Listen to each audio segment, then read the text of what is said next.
want you to help me with Quebec. Yes, I'll try. I mean, the whole idea of there being two political cultures in this country, could you just talk about that? Well, I'd say that it's more than it's been more than two political cultures for very long. The project of confederation, at the heart of the project of confederation in the 19th century, I mean, the dynamics for it came out of the United Province of the Canadas. Ontario, Canada West, Quebec, Canada East. They were forced together in 1840 and were running a colonial system which was reasonably advanced and sophisticated on dualistic political horizons, language horizons. And essentially what was going on was that the majority from one side was impeding the majority from the other side to do what it wanted in local matters. I'd say we got confederation out of that first dualistic impetus. George Brown and the Ontarians wanted also to control their own affairs. They wanted local autonomy. And the Quebecers, Cartier and the others, wanted also local control over language and culture. And so they got that, but they also wanted to construct a bigger country north of the United States. So they were ready at the time to put huge powers in the hands of the federal government, which they did. And all this under the greater hierarchical structure of the empire. And that's how the Dominion of Canada started, with this dualistic dimension. Now, beyond Quebec, it was not a monolith. I mean, there were also provinces like Nova Scotia and New Brunswick, which had their colonial existences before and had their own legislative autonomy. And so they existed, and they could not be confused with Ontario. They couldn't be put in a block with Ontario. As the country evolved, other provinces emerged. Manitoba, the western provinces, Saskatchewan, and Alberta in 1905, and BC early on. And these complexified the whole structure, but also reinforced the fact that beyond Quebec it was not only a monolith. However, the structure of immigration in the country, the way it happened, in a way impeded the dualistic dimension of French and English to be reciprocated or reproduced beyond Quebec. Immigration in the West was very limited with regards to what Francophones could bring. It came from elsewhere, and it changed the dynamics. So, in a way, as a distinct society with majority French, Quebec came to be alone of its kind. So Canada, over the 20th century, engaged in what I want to call quiet decolonization. I know this is an expression that's been used to characterize patriation, and indeed it was the final act. The Constitutional Conference of early November 1981 was the final act of a very long decolonization process for Canada, which started on day one of Confederation 1867 and ended 120 years later. So in a way, it was a very long affair, and it happened following our common political culture. So there is indeed a difference between Quebec and the rest of Canada, but we share a common British political culture, parliamentary democracy, which was very instrumental in patriation as well, cabinet system of government, primacy of rights. We had a limited state. We share that. So therefore, we underwent constitutional changes in the 20th century, gradually decolonizing ourselves from the United Kingdom, but we did it in a way, in the British way, in a reformist way, gradually, not in a radical revolutionary way like the Americans or the French. This, in a way, led us, I'm of course simplifying, to the Second World War. And the Second World War, we were in the midst of the decolonization process, but in the context of the Second World War, we changed the equilibrium between the federal government and the provinces. The provinces had run lucky. Some of the spheres that had been allocated to them by the 1867 Constitution turned out to be important matters. Health, although it's indirect, health falls within the provincial sphere, and education. A lot of items dealing with social policy were dealt at the provincial level, and this is what British jurisprudence told us that it should be. Well, the Second World War was a pretext for a major centralizing trust.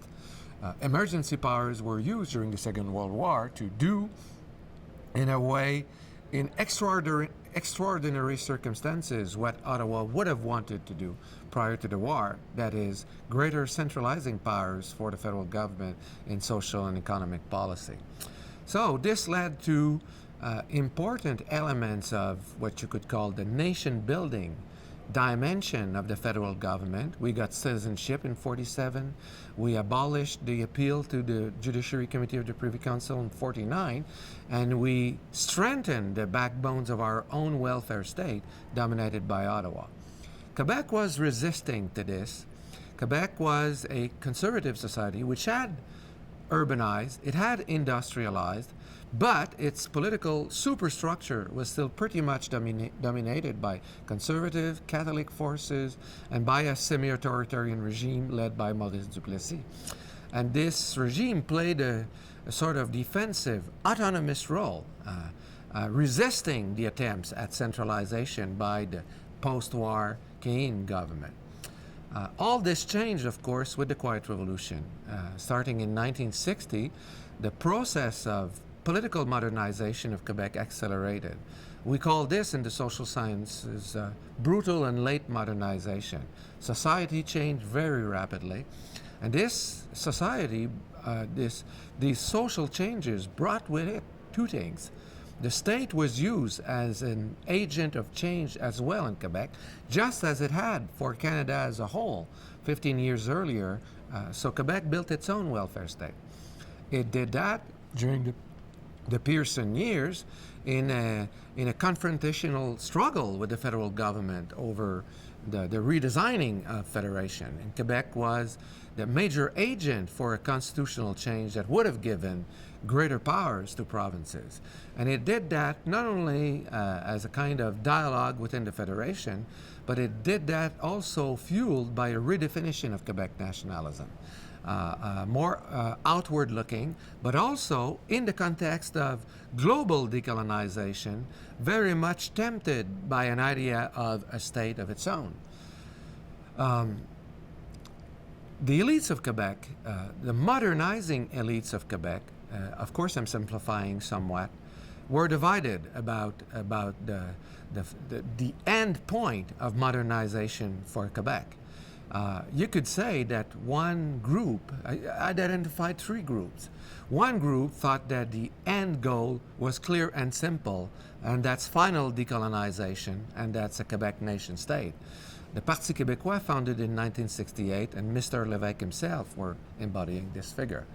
Another group, which is personified by Pierre-Éliott Trudeau, who had, with Lévesque, as Lévesque was with the CBC in the 1950s, and social scientists and Lévesque and Trudeau at Cité Libre were all allied in the struggle against Duplessis.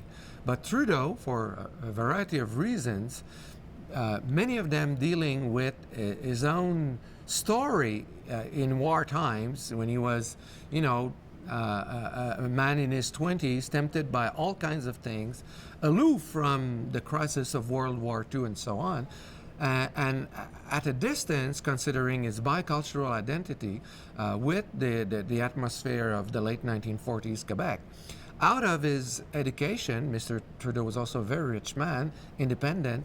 He was educated in the late 1940s in France, in England, in the United States, and he underwent a very important epiphany, is the word we use, personal transformation, defining himself and the human being as an individual, existing in a way independently from community or social environment, imposing his own will in his environment and cherishing his personal freedoms. And with this understanding of liberalism, owning, as I said yesterday, half of his mind, Mr. Trudeau considered that the end goal for the modernization in Quebec would be a transformation of Canada as a whole, and it would also be a Canada that would maintain a very strong federal government. So that was the second group coming out of Quebec. The third was personified by André Laurendeau, who in the 1960s was co-chair of the Royal Commission on Bilingualism and Biculturalism. And Laurendeau represents, if you want, the third intellectual strand of Quebec, which recognizes the legitimacy of Quebec nationalism, much more of modern Quebec nationalism, much more than Trudeau, but still believes that the end point for Quebec would be renewed federalism, a revised federation.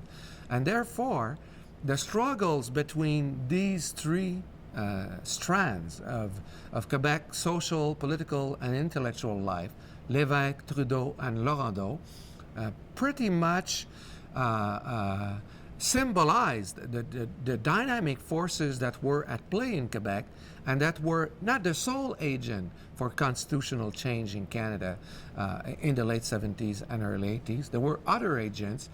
Western Province building was certainly a strong agent, and as many said yesterday, the other provinces had their own issues. Wanted, say, in the West, protect natural resources. In Newfoundland, protect the fisheries. In Ontario, very much linked with the central government and the need for the central government to have important powers to solidify the Canadian Economic Union, considering the centrality of the Ontario manufactural structure. So there were other forces, but the driving force most social scientists would recognize came from Quebec. Formidable pressures exercised by Quebec of the Quiet Revolution and of the sovereignty movement. And these Quebec forces for change immensely contributed to making the issue of constitutional change a priority for Canadian politics for many years following Mr. Trudeau's arrival in power in 1968, and of course with the changing circumstances that arrived when René Lévesque won the election of 1976. However, one could say that the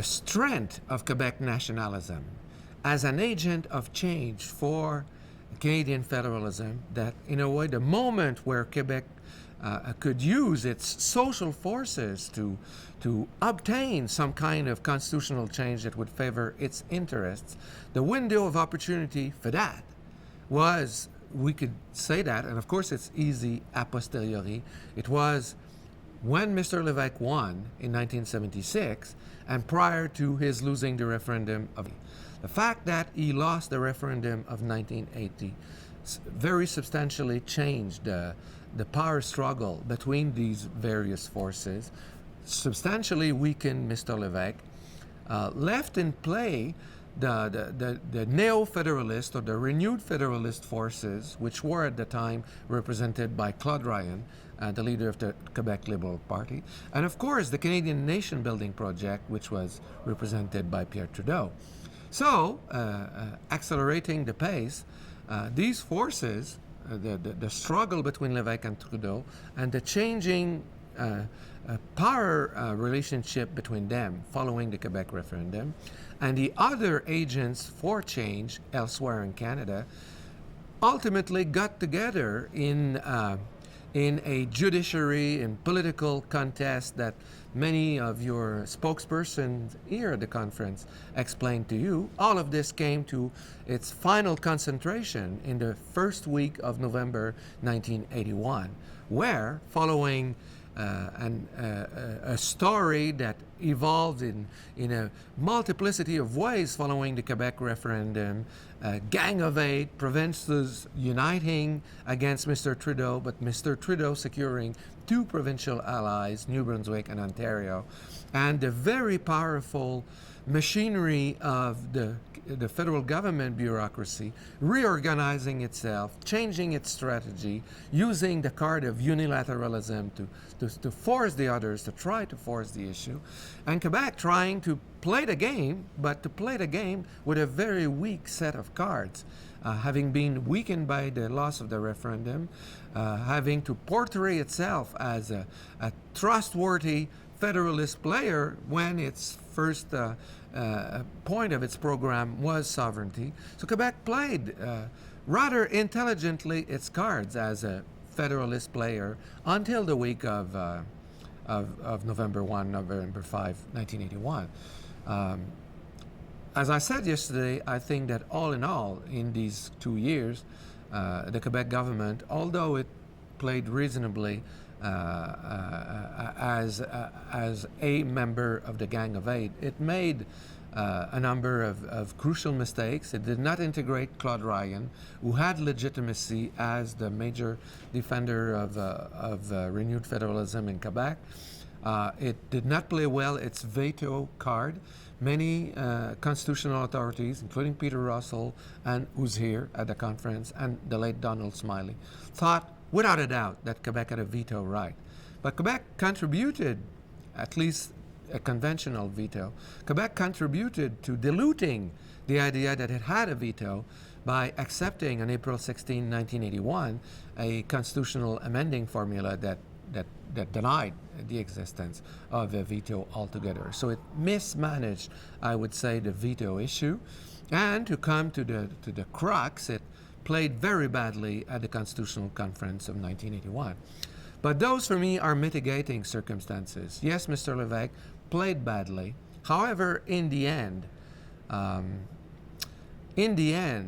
Mr. Trudeau's own personal adventure, the fact that having been re-elected in February 1980, in his early 60s, as his biographers have ably put it, as Clarkson and McCall have ably put it, he saw one last opportunity to realize the dream of his lifetime, patriation, a charter of rights, but also a personal victory against Lévesque and sovereigntists. And he forced the issue. He claimed that he had, and of course he had a strong caucus from Quebec, but, and that would be my point, it was incorrect on his part to ultimately accept to a deal that would reduce the powers of Quebec over language and culture, the local autonomy of Quebec, to use the language of 1867 and Confederation, that had been part of the original Confederation deal. Mr. Trudeau, a Quebecer, which adds to the dramatic and the tragic element of it, was the main political actor responsible for the reduction of the local autonomy of Quebec over language and culture. To me, this was disallowance by other means. Many things were put in the charter, as Clarkson and McCall have phrased it. There were many sweeteners, but a lot of things were organized to camouflage the fact that a federal charter of rights would prevail over Bill 101 in Quebec, and therefore we would have a symmetrical relationship between rights, language rights for individuals, and some communities where numbers warrant, English and French, with regards to minority education rights, but the preponderance of French in Quebec, which has been part of the implicit deal of Confederation, was in a way broken by the Constitution of 1981. The other premiers had their interest. They, out of necessity, more than trust, I would say, ultimately accepted the possibility of a deal between themselves in the week of November. But as part of the English-Canadian majority, they share with Mr. Trudeau the fact that, according to me, in 81-82, the English-Canadian majority abused its powers when Constitution was patriated, ultimately without the consent of Quebec, of its government, and of the National Assembly.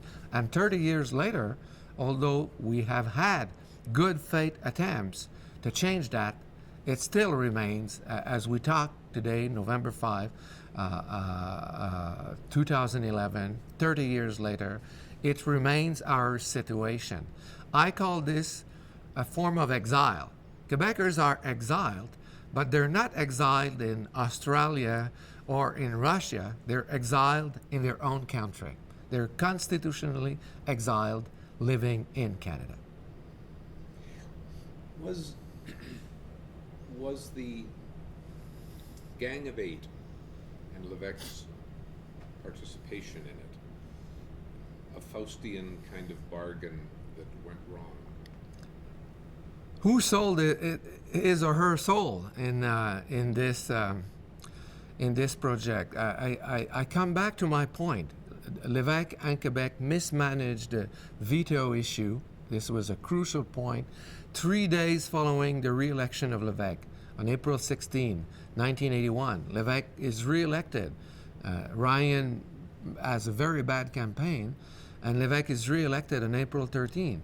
And 3 days later, the Gang of Eight solidifies. At the time, there were not eight. Saskatchewan came later in the group, but the provinces resisting to Mr. Trudeau's unilateralism got together on April 16, and they agreed on a package. And within that package was the idea that Quebec would renounce the idea that it had a veto, and that we would have an amending formula where there would be a substantial requirement for provincial consent, and provinces would have had the right to opt out with a financial compensation. And that's the compromise that Quebec made. To repeat the point that I made earlier in the conference, Quebec could have more intelligently managed the issue of the veto with its partners by saying something like this: look it, guys, if we have a deal and the Constitution is transformed, we agree for the future to be bound by an amending formula like the one you're proposing to us today. However, we do not renounce the idea that within the system right now, we have the veto, and if ultimately there is failure, we will use it. So Quebec, in a way, tacitly renounced it on April 16, 1981, to ultimately try to take it back when it went to courts in February 1982, very late in the game, 3 months after the November Constitutional Conference. Why? There are all kinds of reasons for that. The historical records show that in the 3 months following the November Constitutional Conference, Quebec was leaderless. The Quebec government and state were leaderless. These were Mr. Lévesque's worst 3 personal months as an elected official, and it took him 2 or 3 months to come back from the emotions of November 1981 and to make the very last-minute decision to go to Quebec's Court of Appeal and ultimately to the Supreme Court to try to argue that Quebec had a veto. But the Faustian dimension that you allude to, in a way, is, I think, relevant with regards to how Quebec mismanaged the whole veto affair. On the part of the others, the Faustian image was, well, Quebec is the devil, and these guys, Blakeney, Buchanan, Packford, and Lougheed, are dealing with what is known in English Canada as Quebec sovereigntists, the separatists. They played with the devil. Well, I'd say for them, there were 2 devils, and Trudeau was a devil too.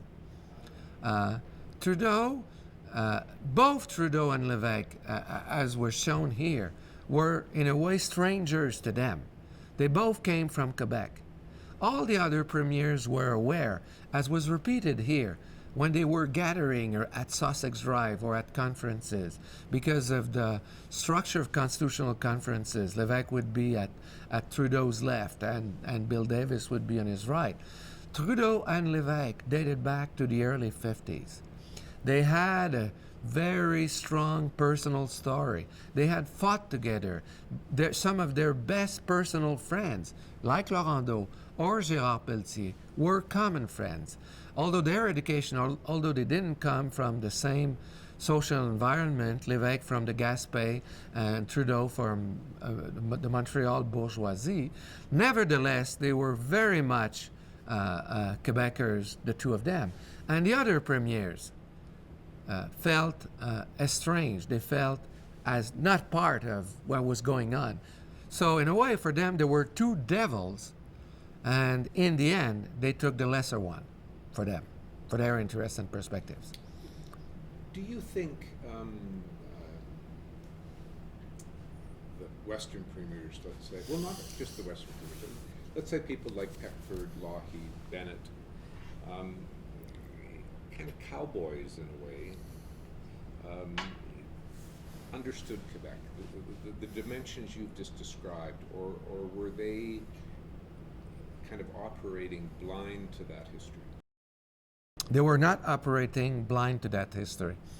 And this goes both ways. I mean, if you're in an association, if you're in a partnership with people, the requirement for them to know you is, of course, that you maintain the relationship and that you give and take for quite some time. So over this, it's shared responsibility. If there has been at some point some ignorance by Western premiers or civil servants of Quebec, well, there was reciprocal ignorance. I've lived there in Western Canada, so I'm aware of the fact that for quite some time, on many occasions, Quebecers have, felt a lack of interest or a lack of sufficient interest. So I think that this cuts both ways.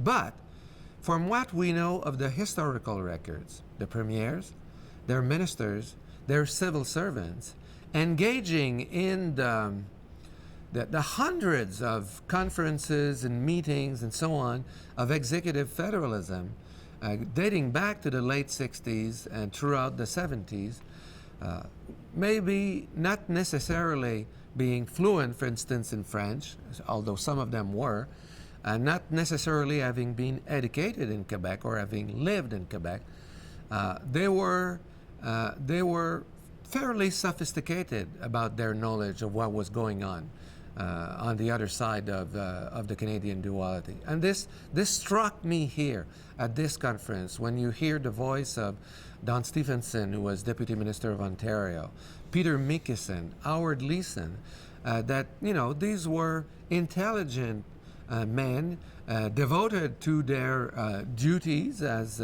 representative of X, Y, or Z provinces, but with great sophisticated knowledge of what was going on all across the partnerships of Canadian federalism, including Quebec. And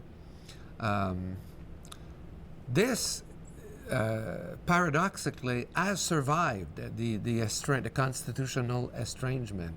And in a way, this conference is a testimony of that. I mean, it's you look at the countries of the world in the early 21st century, and so we could have an illusion that Canada is young, but Canada is not young. In terms of constitutional continuity, Canada is one of the oldest countries in the world right now. The Federal Constitution of 1867, to which we have added the Constitution Act 1982 with the Charter, but taken together, I mean, we have had constitutional stability with some, of course, greater episodes of uncertainty and of conflict. But still, we've had that. So we've had a federal conversation about the nature of the political community, about civility, about the way to distribute powers and things like that. We've had that now for almost 150 years. Now, some people at this conference have talked about outstanding issues, and in a complex country, there's never only one outstanding issue. Aboriginal peoples feel that there's still a lack of constitutional recognition, not only symbolic with powers and resources for them. There are institutional things that remain outstanding. Our second chamber is a catastrophe when we look at it, comparatively speaking.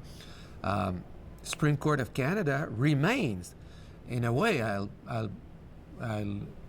insist on this word, a very centralized hierarchical structure, because it is the federal government that not only handpicks members of the Supreme Court, but the federal government, through the federal Justice Department handpicks also all justices of all superior courts and of all courts of appeal of all provinces. Now, that dates back to the quasi-imperial structure of the 19th century, but we're not in the quasi-imperial structures of the 19th century. We're an advanced, sophisticated 21st century liberal democracy, and the organization of our judiciary power is very outdated. I think you have to add to that the fact that when a province represents, technically speaking right now, under a quarter of the Canadian population, Quebec's at about 23, but played and has played at the founding of the Federation in the 19th century, and still today a major part, and is the only place where French is the preponderant language and used in all walks of life in North America, the fact that the difference that Quebec is within Canada, although it has helped to transform Canada, has not been constitutionally recognized in the documents that count in 21st century Canada, including the Charter, is to me undeniably the first outstanding issue that among the things that remain to be done. Now, as everybody around that room was saying in our conference, right now, the possibilities for constitutional change in Canada are bleak. I mean, people are not optimistic about short-term possibilities. However, we've had that constitutional stability. There are outstanding issues, and we cannot discard the possibility that within the next quarter of century, some opportunity may open to do that. Frankly, right now, it looks improbable, but the history of the world, and for us social scientists, the history of many civilizations show us that at times improbable things do occur, at times when we don't expect them. The idea of the Night of the Long Knives, was that simply Lévesque's frustration with the mismanagement you described and the corner he had painted himself into, or was that a feeling that went much deeper in Quebec? First of all, I don't like the expression. It's used for other things in 20th century history, including the history of Nazi Germany. I prefer the expression that I used yesterday, reciprocal breach of trust. Lévesque made a mistake when he accepted Trudeau's proposition of a referendum on November 4. I heard in the room yesterday, was it a trap? Was it part of the federal game plan? We don't know. It hasn't been revealed. I haven't seen anything to demonstrate this. But whether or not it was a trap, Trudeau fell on that. Lévesque fell on that. And he diminished the glue within the Gang of Eight. However, that's only part of the story. The other part is, of course, that the others negotiated behind his back once he was gone. You could say, well, he should have come back during the night or sent his officials and so on. But the bottom line remains that from 5 in the afternoon until 8 the other day, so that count with me, that's 15 hours, these guys negotiated with Trudeau and Hatfield and Davis behind Lévesque's back. So Lévesque personally felt that, as a form of political treason. I mean, he was cheated by his partners in the Gang of Eight. It broke him. If you read Lévesque's biography by Pierre Godin, the last tome is called René Lévesque, L'homme brisé, the broken man. And the day Lévesque was broken can be marked in the calendar, and this was November 4, 1981. The coincidence of history is that this conference started, the conference of 1981 started on November 1st, and it ended on November 5th. And this is the moment where Lévesque was broken, and it's also on November 1st, 1987, that he died. So that's a remarkable personal coincidence. Yes, Lévesque felt cheated, but it was not his sole domain. He was not the only one.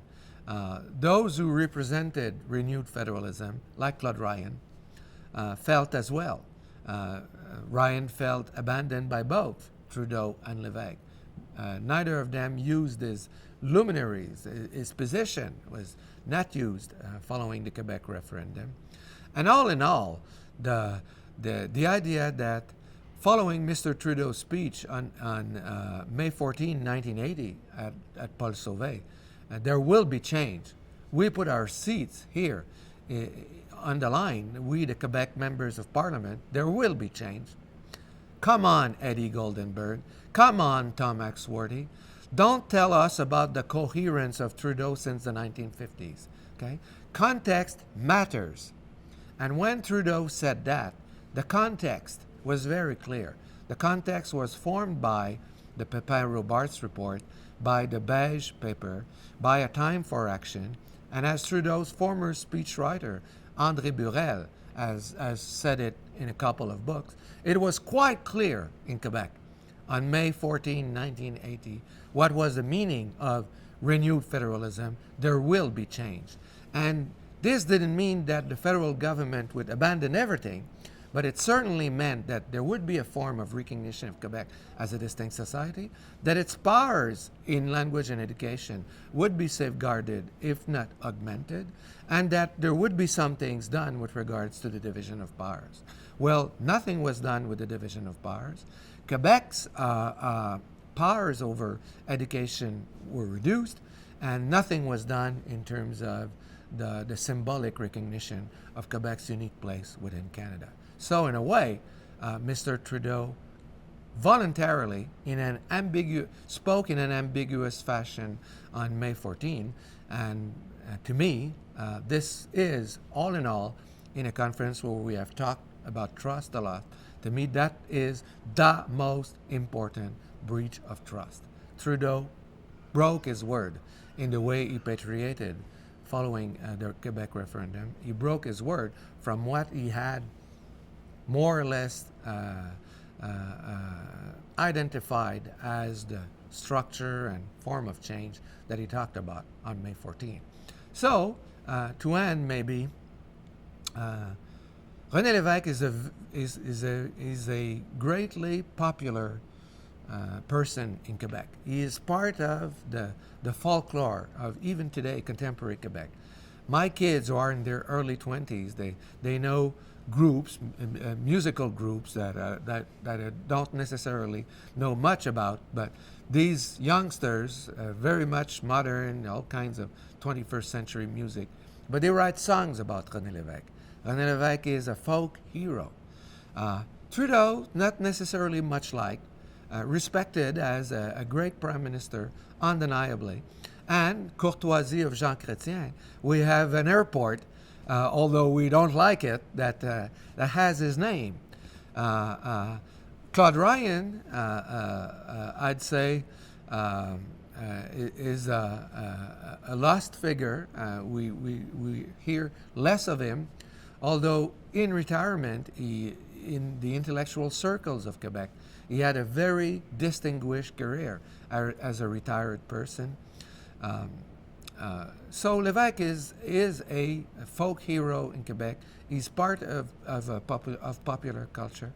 And looking at this whole history, I think as a Quebecer, you're just sad that Lévesque played so badly in the constitutional negotiations, and considering Trudeau's undeniable qualities as a statesman, possibly the greatest political figure that we produced in the 20th century, we're just sad that he broke the promises that we thought he made on the night of May 14, 1980 at Paul Sauvé. And we're just sad that neither of them could find in himself the moral strength to use what Ryan represented, which is the legitimacy of renewed federalism in Quebec. So all in all, from the perspective of at least one Quebecer, essentially a very sad affair. One last question. The one figure we've sort of missed in our discussion, Jean Chrétien. Yes. Where would you place him in this whole drama? Um, on a personal basis, I mean, I met Mr. Chrétien, although you won't remember that, digging holes for Bell Canada in the early 70s in Iqaluit, Frobisher Bay. And so the career that he has had is a fantastically distinguished career, starting as a lawyer from a small town Quebec, moving into federal politics and becoming an able minister for a variety of files. And ultimately, I mean, let's not underestimate this, winning 3-majority government. So, I mean, Mr. Chrétien is undeniably an important figure, all in all, in Canadian politics. On constitutional politics, he was Mr. Trudeau's right-hand man. And he and some of his advisors did the dirty work that Mr. Trudeau felt was required after the referendum of 1980, and particularly after the failed September 1980 conference. Psychologically, Mr. Chrétien was well made for this job. He held grudges against Quebec sovereigntists, against Lévesque, against the educated circles of Quebec society on the sovereigntist side. Obviously, the grudges that he held against the educated elite did not impede him from working very well for Pierre Trudeau. So that one added complexity. But his role in at that moment, I thought, is that with Trudeau, but personally, as he was engaged as responsible of the file, he helped reduce the problems with their own conscience that many premiers and ministers of constitutional issues had dealing with Quebec. Chrétien would tell federal, provincial officials, particularly Western Canadians, you know, Lévesque's your ally, but he's a separatist ultimately, and leave that to Trudeau and Lévesque and forget it. I mean, come back with us. So Chrétien, although not at the same level as Trudeau, undeniably, to me anyway, as part of the responsibility for the breach of trust affair I told you about with regards to Quebec and the referendum. In the case of Mr. Chrétien, it becomes more complex than this because Mr. Trudeau retired. And then Mr. Chrétien was very influential with Mr. Trudeau to the demise of the Meech Lake Accord. So they were not content of winning in 1981. Again, I'd repeat the point. In 1981, in the context, there were mitigating circumstances. In 1981, there was a glorious opportunity to patriate. And they had just, from their perspective, won a referendum. Now is the time to do it. So although I'm critical of what they did in 1981, I recognize that there were mitigating circumstances. But for their struggle against Meech Lake, I see no mitigating circumstances. They were not satisfied of winning constitutionally with regards to Quebec. They wanted total victory. They wanted to occupy the full space. They didn't want any sort of moral victory for renewed federalism or what came to be represented by the Distinct Society Clause and the limited Mulroney-Bourassa-Peterson package of 1987. To me, that's very much part of Mr. Chrétien's record. Now, of course, for Mr. Chrétien, being the Prime Minister at the time of the second Quebec referendum adds another dramatic element to it. Had the referendum issue been settled differently, let's say 50,000 votes on the other side, I've always said that both Mr. Chrétien and Mr. Parizeau misrepresent what would have happened. We would not have had Quebec sovereignty. We would have had a major political crisis in which I think both Mr. Chrétien and Mr. Parizeau would have been ill-equipped to manage the uncertainties of the post-referendum era. But I'm sure that Mr. Chrétien, during that week, like many other players at this conference, that's why I asked Roy Romano about that. I asked him, did you entertain doubts? And you're telling here the coherent nation building story.